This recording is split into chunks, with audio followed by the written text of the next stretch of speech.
family is fighting to be able to have their son live in the home they purchased in North Fargo with his 4 other teammates. The problem is they've received complaints from some neighbors that they are violating a Fargo City ordinance. Daily News Team's Ethan Kramer joins us now live in studio with the latest. Ethan.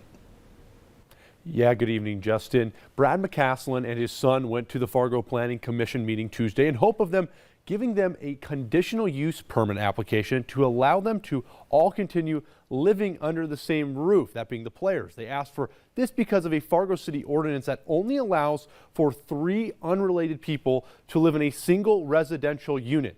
NDSU head football coach Tim Polasek was there to support his players and spoke to the Planning Commission in favor of letting the boys all live together. Here to have the backs of some of the best people that live in Fargo and represent our community the right way each and every day. To be a student athlete is a special deal at a place like North Dakota State with our standards that I'm sure are much higher than for most. The commission didn't argue whether they would be good neighbors or not, but questioned the ordinance that imposes how many people live in a rental unit in Fargo.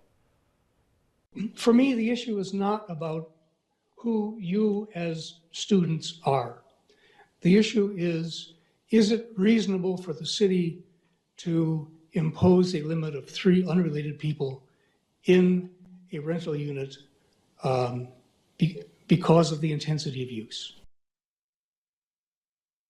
Now, the Planning Commission ended up unanimously voting against this. Now, West Fargo allows up to 5 people in the same residence, so maybe the boys will just have to live over there. Justin.